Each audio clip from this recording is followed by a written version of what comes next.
chegou o momento de tirar as dúvidas e de mostrar a história que ela tem para contar.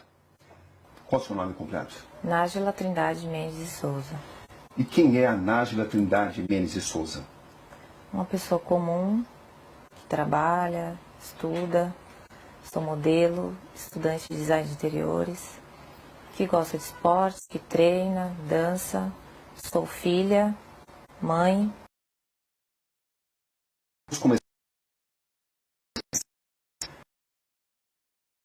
Vítima de estupro por parte do jogador Neymar ou foi uma relação sexual consentida? Fui vítima de estupro. Você foi vítima de estupro ou foi apenas uma agressão? Agressão juntamente com estupro. Você reafirma que foi vítima de estupro. Fui. Mas por que então seu primeiro advogado disse que você relatou a ele ter sido vítima de uma agressão, não de um estupro? Primeiro que ele não estava acreditando totalmente em mim. E eu senti preconceito da parte dele. Porque ele disse pra mim que... você vai ter que cortar a unha, a gente vai ter que levar isso pra frente, mas você... Então, o que deu a entender que você foi estuprada, você não foi estuprada, você deu porque você quis, você fez porque você quis. Então, eu vou isentar essa parte, eu não vou colocar essa parte. Eu vou falar agressão porque eu tenho as provas, você me mostrou as provas da agressão, que foram as fotografias.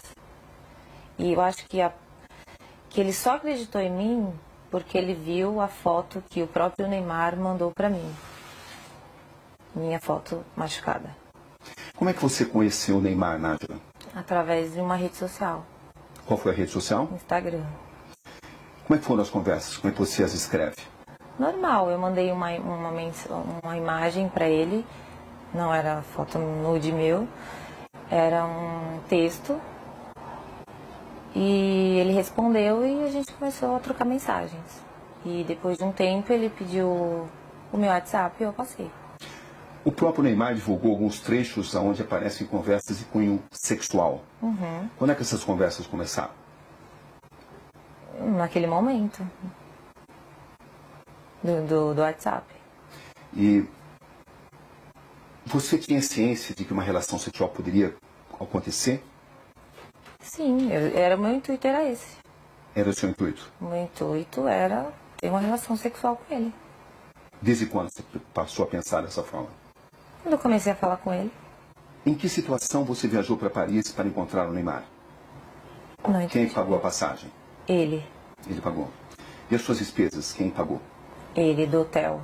Isso ficou claro desde o início? Não, a gente conversou, eu conversei com ele como uma pessoa comum. Era um intuito sexual, era um desejo meu. Acho que ficou até claro para ele isso. E ele perguntou quando eu poderia ir e eu disse, no momento eu não posso, questões financeiras, eu não podia ir. E também questão da minha agenda, do meu trabalho, enfim. E daí ele me sugeriu, tá, mas eu posso resolver isso. E aí eu fui com a passagem. Você levou dinheiro seu também? Levei. Ou seja, você viajou para Paris com que expectativa, Nájila? De ficar com ele, de encontrar com ele. Isso De incluía realizar uma um possível... desejo meu. Isso incluía uma possível relação sexual?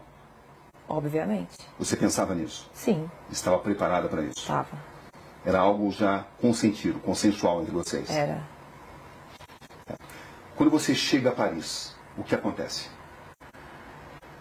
Eu vou pro hotel, ele me manda mensagem falando que ia para uma festa e que ia passar lá antes para me dar um beijo, para me cumprimentar antes de ir nessa festa. E a partir disso, o que acontece?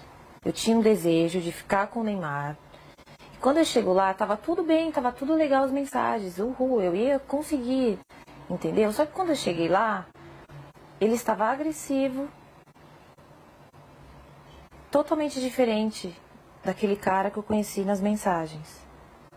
Até aí, tudo bem. Como eu tinha muita vontade de ficar com ele, falei, ok, vou tentar manejar aqui. E a gente começou a trocar carícias, começou a ficar, a se beijar.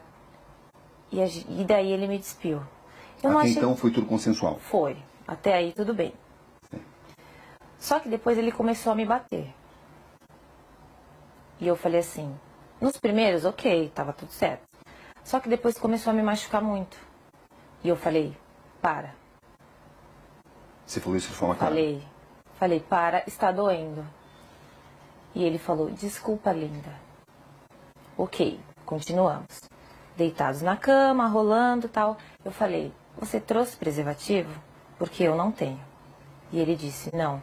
Eu falei, então não vai acontecer nada além disso. Porque não podemos. Qual foi a resposta dele? Ele não respondeu nada. E a gente continuou. E ele me virou, cometeu o ato, e eu pedi para ele parar. Enquanto ele cometia o ato, ele continuava batendo na minha bunda violentamente. E depois eu girei. Foi tudo muito rápido, questão de segundos, e me retirei. Foi isso que aconteceu. Você está totalmente convencida que conseguiu mostrar a ele que você não queria, não desejava mais a relação sexual? Eu falei, para. Não, para. Eu falei. E ele nunca disse nada a você? Ele não se comunicava muito. Ele só agia. Ou seja, você estava preparada para uma relação sexual consensual? Estava.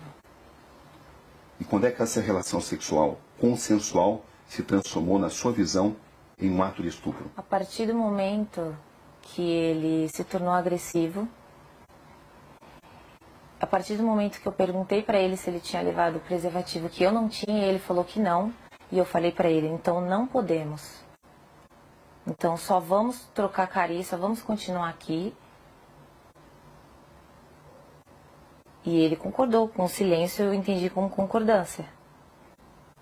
E quando ele me virou, ele já foi cometendo ato. Então assim, ele não entrou em um acordo comigo, não, eu não trouxe, mas eu tô afim, eu quero. Não, ele ficou calado. Então para mim, ele tinha entendido que não poderíamos ir além daquilo do que já estávamos fazendo. Ele te obrigou a manter relação sexual? A partir do momento que ele me segurou violentamente me batendo, ele estava me obrigando a ficar ali naquele lugar. Sem uso de preservativo? Sem uso de preservativo. Foi assim que aconteceu a relação sexual? Foi assim que aconteceu. Depois, quando eu saí da cama, quando eu me levantei e fui pro banheiro, eu fiquei, não acreditei, foi tipo uma decepção. E eu fiquei estarrecida, então assim, eu não consegui falar nada pra ele. Não consegui xingar, não consegui chorar, não consegui falar nada. Eu só fiquei em estado de choque, assim. E depois ele levantou, foi pro banheiro, e quando ele entrou por uma porta, eu saí por outra. Você manteve várias mensagens com o Neymar, mesmo depois desse acontecimento, dia 15? Mantive. Por que você continuou conversando com alguém que a estuprou? Porque primeiro que eu tive que assimilar tudo. Todo o acontecimento. E quando ele saiu do quarto, e eu comecei a entender tudo o que tinha acontecido comigo, e como ele foi estúpido, como ele foi ruim, como ele me violou e me violentou, eu quis fazer justiça. Porque eu não acho que só porque eu estava afim de ficar com ele, ele tinha o direito de fazer aquilo comigo. Então, no primeiro momento, eu não consegui reagir devido aos traumas. E depois eu sabia que se eu não falasse com ele normalmente, fingindo que eu não tinha entendido o que aconteceu, ele não iria mais falar comigo. Eu não teria como provar o que ele fez comigo. O pai do Neymar relata que sofreu uma tentativa de extorsão. Da minha parte, não. Você ficou sabendo disso? Fiquei. Que os seus primeiros advogados tentaram extorquí-lo. Você ficou sabendo disso? Fiquei. E eu comecei a desconfiar disso no momento que ele não deixava dar queixa. Você foi à polícia contra a vontade dos seus advogados? Foi. Inclusive, porque eu tomei essa decisão, ele decidiu abandonar o caso. Você tinha conhecimento de que tinha sido pedido uma indenização ao Neymar e ao pai dele? Não. Advogados dele, que era para falar, levar até eles o que estava acontecendo. Entendeu? Você tinha expectativa disso?